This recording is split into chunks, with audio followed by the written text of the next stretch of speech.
I want to ask you a question. How many public schools are named after Cesar Chavez? Any idea? 66.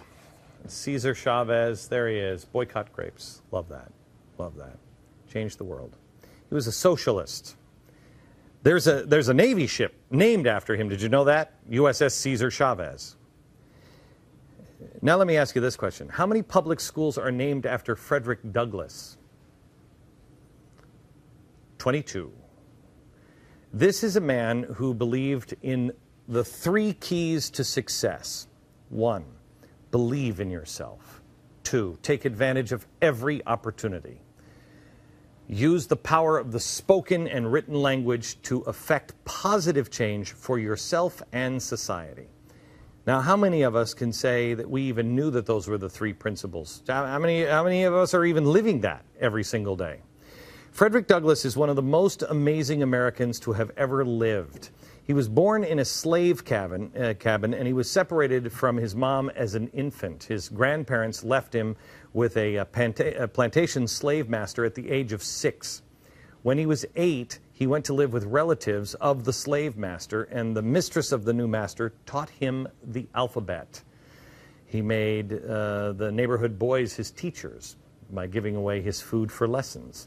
At the age of 15, things went really bad for Frederick Douglass. He was traded to a notoriously horrible slave master and endured the worst of conditions that legalized slavery permitted. He ended up fighting the master, and it ended in a draw. But Frederick Douglass was the real winner. In fighting back, he regained self-worth. He eventually escaped slavery by impersonating a sailor. He went on to publish his own newspaper. He fought for the cause of having blacks in the Army. He impressed Attorney General Edwin Stanton so much that Edwin Stanton said, "You've got to meet Abraham Lincoln." That was the night of the first inauguration. The only problem was blacks weren't allowed into the White House in 1863, so he broke free from the guards and snuck in. This is a man who was unafraid to challenge what he knew was wrong, a man who believed in the Constitution. Wait a minute, everyone will tell you the 3/5 clause in the Constitution, that's a slave trading document.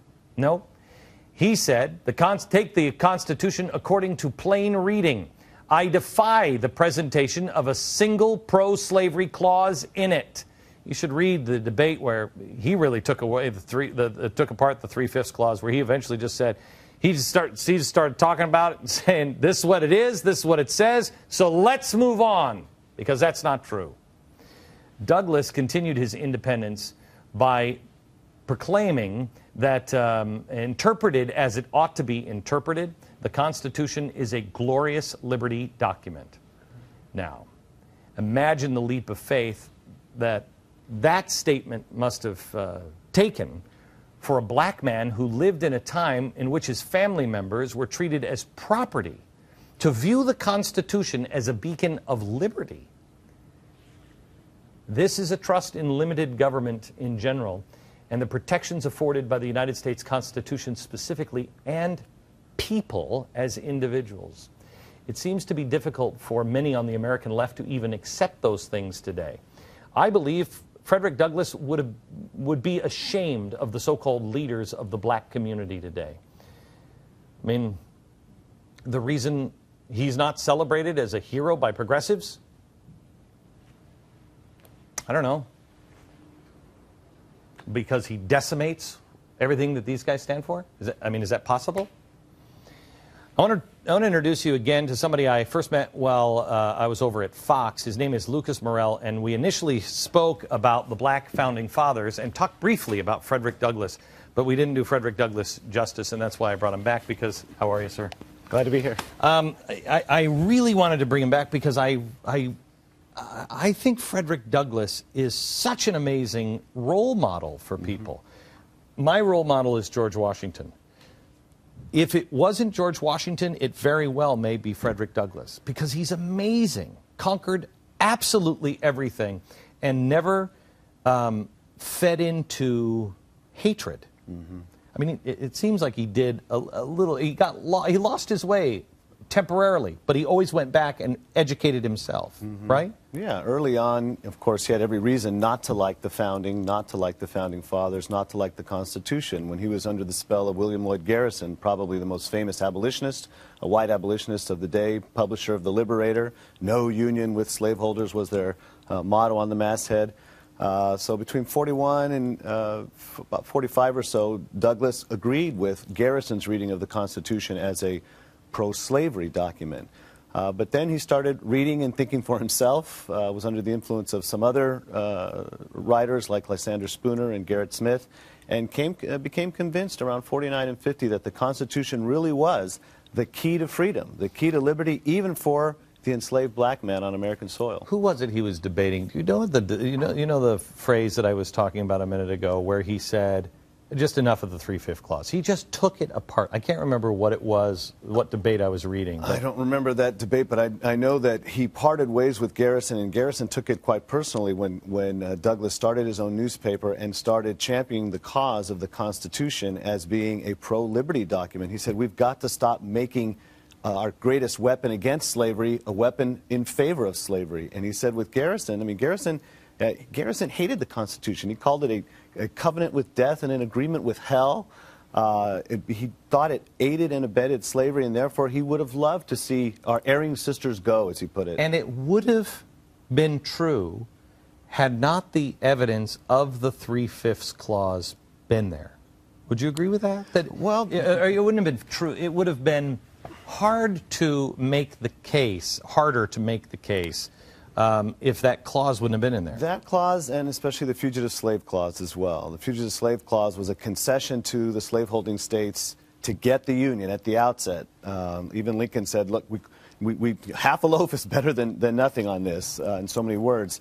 To get the Union, we needed to keep all these states together so we wouldn't turn into Western Europe like it is today, a very divisive place. And so Lincoln said, we have to make this concession to the South, but we need to put, and the founders put, slavery in the ultimate course of extinction.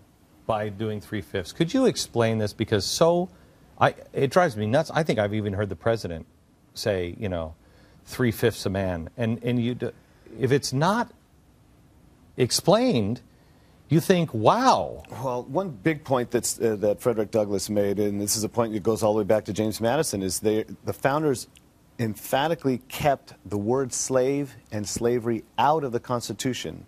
They wanted to hide it, as it were, because they anticipated a time. Madison thought only a generation away. Unfortunately, he didn't predict the cotton engine.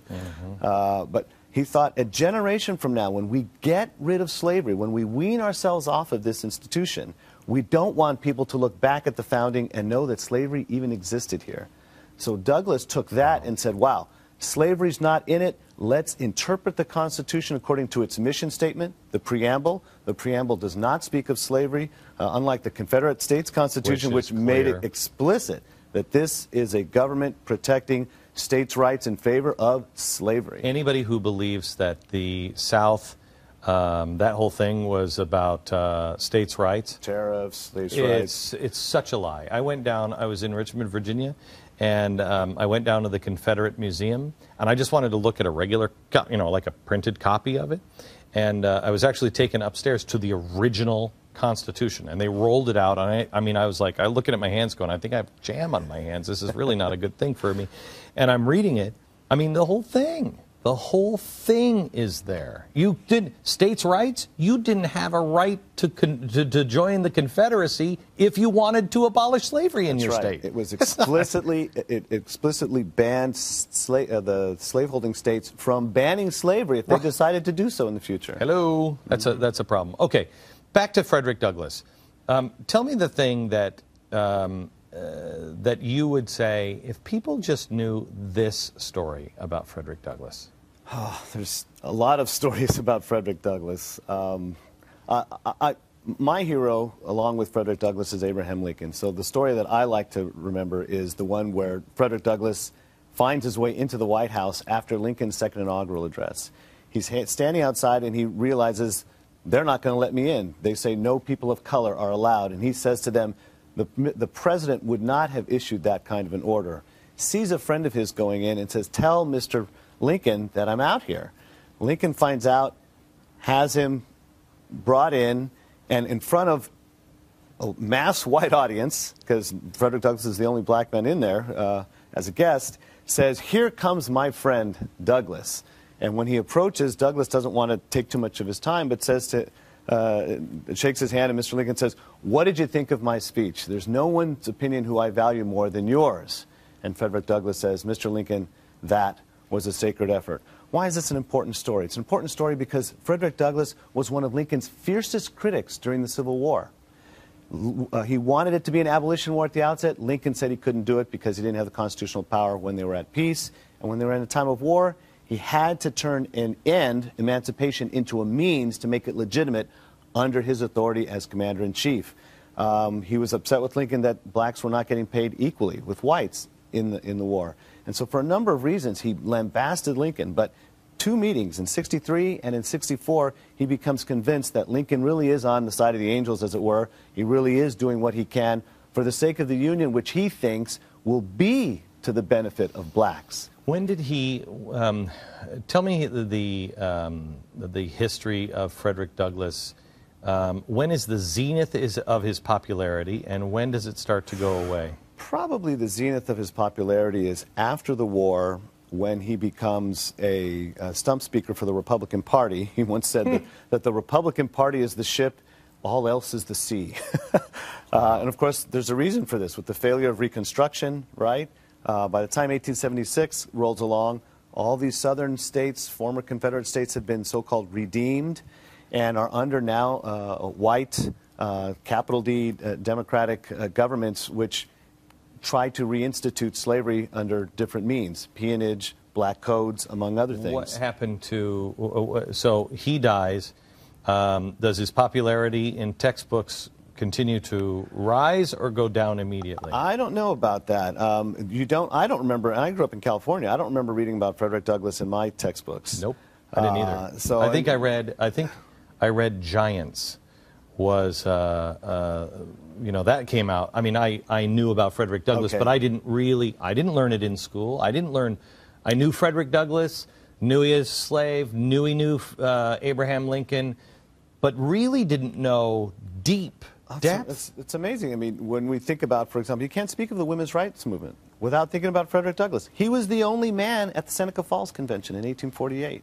The day he dies, what is he doing? In February of 1895, he's at a women's group meeting, comes back to report on the meeting to his wife, and falls over dead in his house in Anacostia, D.C. So what's the thing that people should take away from Frederick Douglass? Number one is his devotion to human equality and individual liberty. He said, the Constitution knows no distinction between citizens on the basis of color. He did not think that race should be the measure of anybody's rights under the Constitution. Neither did Martin Luther King. Yeah, that's true. Neither does Associate Justice Clarence Thomas, who actually began his very famous dissent in the affirmative action case dealing with Michigan Law School affirmative action. He actually began that dissent with a long paragraph from our friend Frederick Douglass. So take away that judge a man by the content of character, not the color of his skin, That's basically. Right. Yeah, King was channeling the muse of Frederick Douglass. We have a group of students that are going to be joining us here in a second when we come back, and they've started their own Frederick Douglass club. Excellent. In the university, but at least the three that I think I saw, they're white. They're white. How do we get African Americans to reconnect with Frederick Douglass? Because Frederick Douglass does something that I don't see very many self-appointed African American leaders do. Bill Cosby tries to do this. Bill Cosby. Have self-respect. And pull yourself up and go. Be something more than what you've allowed yourself to become, or what you say society has made you. Yes, and this is quintessentially American. There's nothing white about it or black about it. Self-elevation was the term that Frederick Douglass used. So how do we connect? Is there any movement at all in the black community to connect with Frederick Douglass again? Well, I think at least the principles of Frederick Douglass you see in guys like Bill Cosby, Shelby Steele, John McWhorter, Juan Williams. And, of course, these guys get hammered in the press. And the reason they get hammered is as soon as you start telling somebody, look, it requires some effort on your part, that somehow they draw the fallacious conclusion that, oh, that means there's no more racism, there's no more prejudice, there's no more obstacles that aren't your fault. No. Nobody is saying that. Bill Cosby himself, and I don't think he would consider himself a conservative. Bill Cosby himself said, pretty sure. I am not saying, in fact, I don't even believe whites are going to give up their prejudice anytime soon. What I am saying is you blacks can't wait for whites to get their act together before you start getting yours together. And he got hammered for saying that. I don't think progressives are going to change their spots, but they don't change me. Well, I have a responsibility. I'm not going to spend my life reacting to that. I'm going to do what I believe in. Well, this is the problem. One of the things is the progressive way of thinking is, look, the only way we make progress is by discovering new ways of thinking, new ideas. What Frederick Douglass learned was the only way forward was precisely by going back to the Founding Fathers. He went back to the Constitution and beyond the Constitution to the Declaration of Independence and said, those white authors got something right. Okay, real quick, last question. Best book to start. If you're going to start reading about Frederick Douglass, best book? Selected Speeches and Writings by Frederick Douglass, edited by Yuval Taylor and the late Philip Foner, F-O-N-E-R. In other words, when anybody asks me about Douglass or Lincoln, don't send tell them them to a book. You go read. I say read their writings, not somebody's interpretation of he it. is. I will tell you this: that he is. He's an amazing, amazing guy. That when you read his own words, he is reaching across the 110 years since he's been alive. Lincoln's only rival. Yeah, I mean, he's really an amazing guy.